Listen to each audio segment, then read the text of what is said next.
Searching for new jobs, Google parent Alphabet cuts 12,000 roles, becoming the latest big tech name to slash its workforce.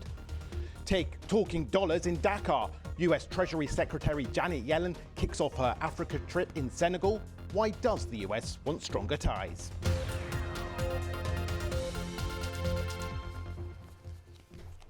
Hello and welcome to World Business Report. I'm Jonathan Josephs. Thanks for joining us wherever in the world you are. We'll start with the latest round of job cuts in the tech industry. Google's parent Alphabet says it's letting 12,000 people go from its teams around the world.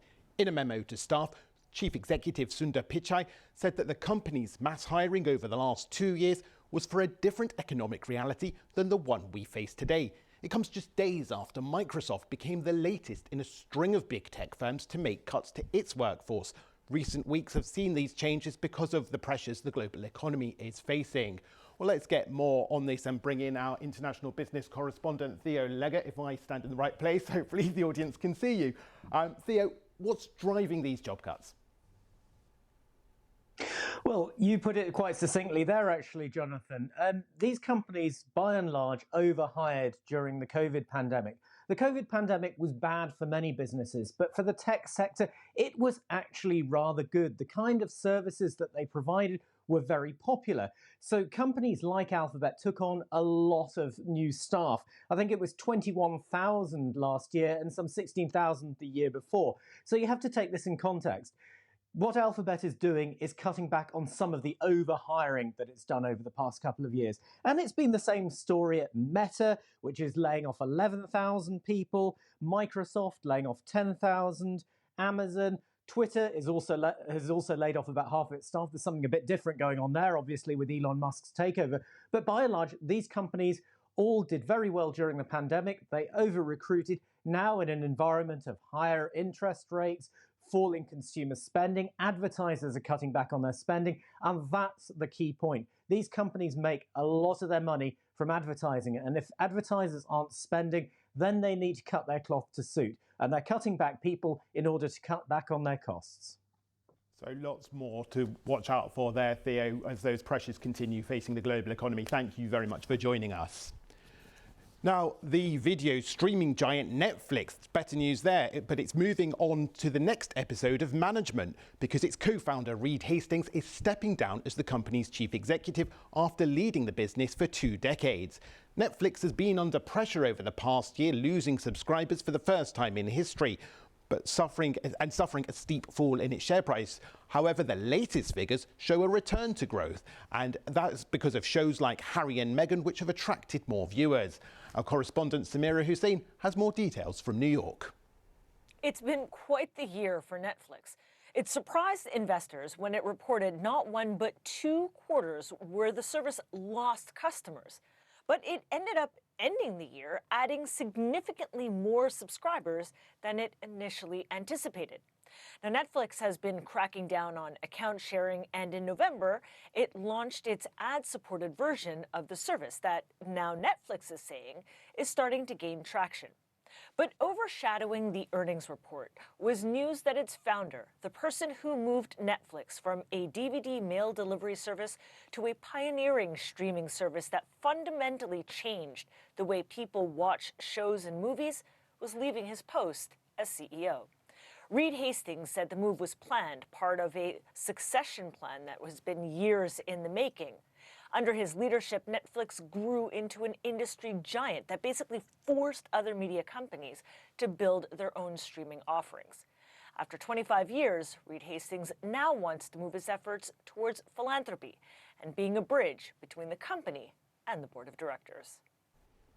Samira Hussein with the latest on Netflix there. Now, the head of the UN's International Labour Organization says he is concerned that job cuts around the world will lead to more social unrest this year. As the global economy slows, thanks to the pandemic, the war in Ukraine and inflation, this week both Microsoft and, as you've been hearing, Google parent Alphabet have become the latest big names to announce job cuts in their thousands. Gilbert Hongbo was talking to my colleague Aaron Heselhurst, who asked him about his expectations for the year ahead. We project globally, employment growth not more than 1%. So it tells you it's very little. And even if when you unpack that, you have part of the world, like in North America, where we believe unemployment will rise. In Europe, we expect more or less the same. When you look at Arab states and Africa, we might have a 3% increase in the employment. However, when you look at the increase in the working population, and that will again nullify a big part of that 3% gain. And you can see more of that interview with the ILO's Director General, Gilbert Hongbo, on Talking Business with Aaron Heselhurst this weekend. The times are on your screen now, with the first airing at 22:30 GMT on Friday. Now, can the US match Chinese investment in Africa? That's the question many are asking as the US Treasury Secretary Janet Yellen kicks off her three-country tour of the continent in Senegal. She's there to outline President Biden's commitment to Africa and make sure that governments there see Washington as a viable alternative to the billions of dollars they've been getting from Beijing. Both of the world's two biggest economies are interested in accessing Africa's raw materials. Well, let's get more with our Africa business correspondent, Vumani Mkhize, who's in Johannesburg. And Vumani, what more are we expecting to hear from Janet Yellen? It's interesting that it's the person in charge of the US economy that's delivering this message. Sure. Yeah, the fact that Janet Yellen is here in here in Africa, rather, is it indicates how serious the United States takes its relationship with Africa. So she's going to be conducting a 10-day working visit across 3 African countries. Today, yes, she's in Senegal, and then she's going to be going to Zambia and coming to South Africa. And in all 3 of these countries, the United States is starting to make significant investments in infrastructure and in components to make electric battery components, as well as in renewable energy, particularly here in South Africa. So the United States essentially wants to make sure that it does not lose pace against China, which has been a significant investor in Africa for a number of decades. So, and we also know that just in December, the United States held a leadership summit with African leaders, and $55 billion was pledged in terms of investment in Africa. So it's just an indication of how serious the United States takes Africa and wants to invest further in African economies. Vumani, what do African leaders make of all this attention they're getting from the leaders of both of the world's biggest economies? It was just last week the Chinese foreign minister was in Ethiopia.